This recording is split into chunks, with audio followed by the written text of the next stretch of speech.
So for the back nine, we decided to switch it up a bit. Me and my brother-in-law would play for a favor of our choosing, and he was kind enough to give me 2 strokes a hole, which is pretty crazy. But looking at my front nine, not that crazy.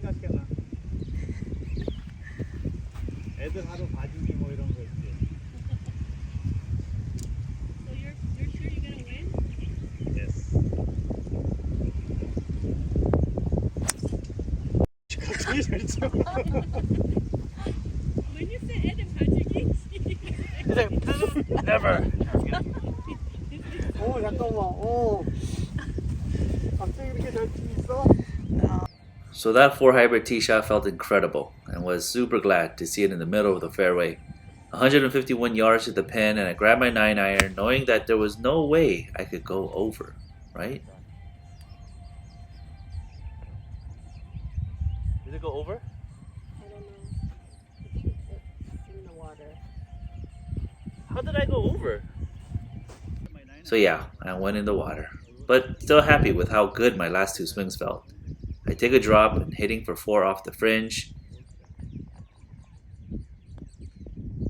and I almost make an incredible par save. So close. Hold on, let me make that. Oh, there, yeah, you won. Yeah, I have no words for that. Then I start my trudge back.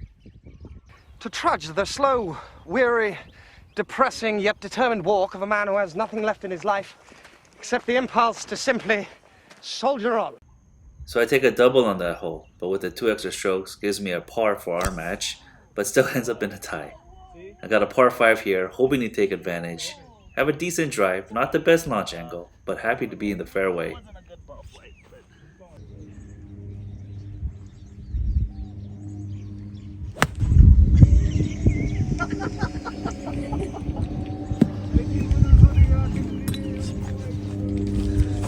Well, the old familiar top, back at it again in full force. But still, not too worried, got plenty of extra strokes, which is what I tell myself after yet another top. Just an easy wedge here from 67 yards out, but I take a bit too much off, and it just sits right near the front of the green. Feeling deja vu here from the front nine, where I chunked the chip for not even a yard, but I get it on the green this time, though it was a bit too long. I got a tough bogey putt here. It's a tricky downhill putt. Give it a little tap, but breaks just before the hole. We tie again.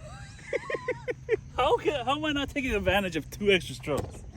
Yes, that is quite the quandary. I have 2 extra strokes, but after 2 holes, we're still all square. Now I hit a decent tee shot there on the par 4, hole 12. Excited again to be in the fairway. I'm only 137 yards out with the green in a slightly elevated position, but I mishit it a bit to the left. From where I was standing, I thought for sure it screamed past the green to the back trees, but I was happy to see that it was just on the fringe, on the left side of the green. Now another decent chip there. I'm really proud of my last few chips on the back nine here. No duffs or blades yet.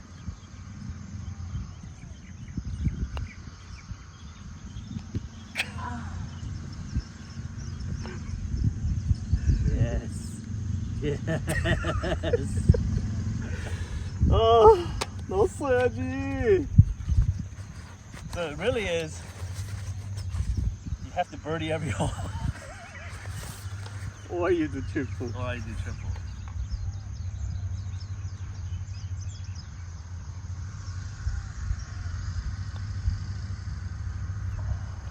That was a tough one to take. Barely missed a par putt, so I take a bogey. Now at hole number 13, par 3, just 139 yards with the tee box slightly elevated, which is why I can hit my 52 degree here. And what do you know? Another decent tee shot and a green in regulation. I'll take that.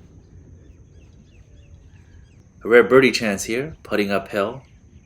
I happened to hit a ball marker, and I absolutely blame that for my miss, not because of my misreading the green and bad putting stroke. Now just a short, easy tap for par. Are you kidding me right now?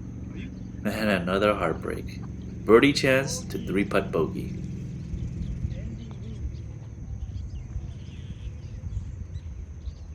Now this is my second shot on hole 14. I accidentally forgot to hit record on the camera, which kind of stinks because I actually hit my tee shot with the 3 hybrid really well. Now I'm on a small hill here, uneven footing. Managed to hit it pretty solid, but wasn't enough club because I landed a bit short to the right of the green. Please don't chunk it, please don't chunk it, please don't chunk it. Alright, not bad again. I'm on the green. But this is where my woes continue, on the dance floor. I don't think I took enough time to read this green, and on top of that I barely hit it, leaving it well short. Don't want to be short this time, so of course I do the opposite and go right past the hole.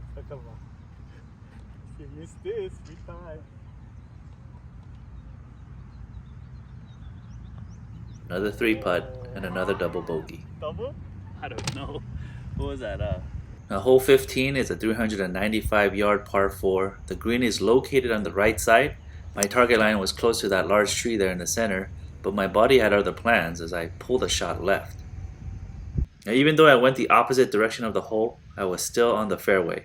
I had a clear angle to the green, which was 195 yards out.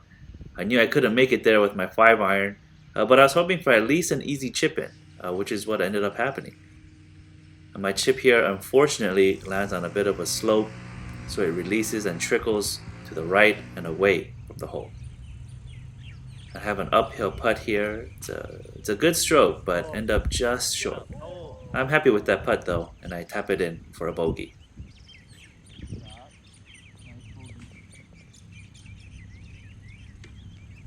Par 3 here, roughly 150 yards to the flag. I learned my lesson earlier when my ball went over into the water with a 9-iron, so I hit a pitching wedge and I landed on the green.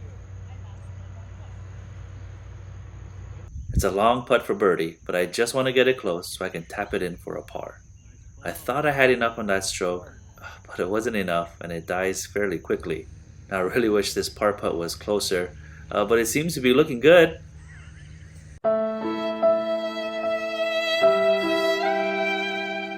So close. This was almost exactly what happened on hole 13's par 3. On this short par 4, the green is located to the right, and from here you can't see it, but there is water past those trees on the right side. I used my 5-iron to just get on the fairway, but I mishit it left again and end up in the rough towards the cart path. Now my approach shot with the 52 degree, I was on target, but just a bit too long. This was a nerve-wracking birdie putt. It's a steep downhill. I gave it a gentle tap, but it wasn't the right alignment as I missed it past the hole.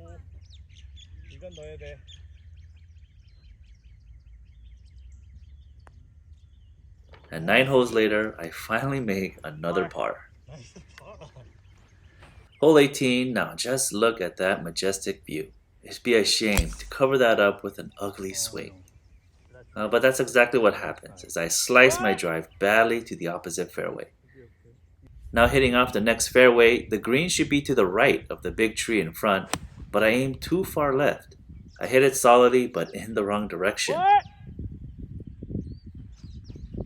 Now look at all that grass to work with, but I land in the dirt by the cart path.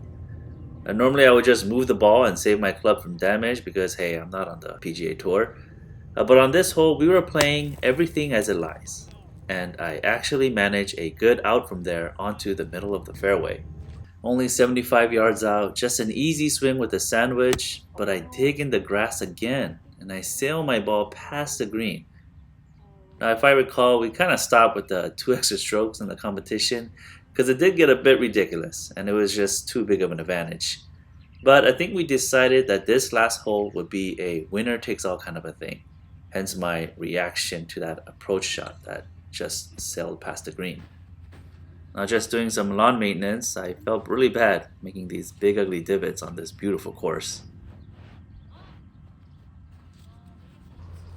Watch out! So my ball ends up well past the green, hitting in this bamboo forest here. The ball skids up the slope and ends up on the green. Now I have a really long bogey putt. And I don't even read the green because I felt like there wasn't even a point. I was getting a little bit frustrated, and I run it well past the hole. I forgot to record the last putt, but I did end up making it for a triple on hole 18. So that was a bit of a lackluster, anticlimactic ending to the round. Not surprising though to end with another blow-up hole. To give you guys some eye bleach for watching all those awful swings from me, I'll go ahead and just show in the background some foods that we enjoy whenever we're in Hawaii. So I lost that hole, but it didn't matter because I'm a good uncle and I will happily watch my nephews and niece regardless of the outcome of this round. I end up shooting a 49 on the back nine, leaving me with a final score of 107. So I actually regressed. But to be honest, it's no big deal. I was just happy to be able to golf in Maui. But this was all just a little appetizer and amuse-bouche for the main course. Because as you will see in the next video, we also got to play at the world famous Kapalua Plantation course.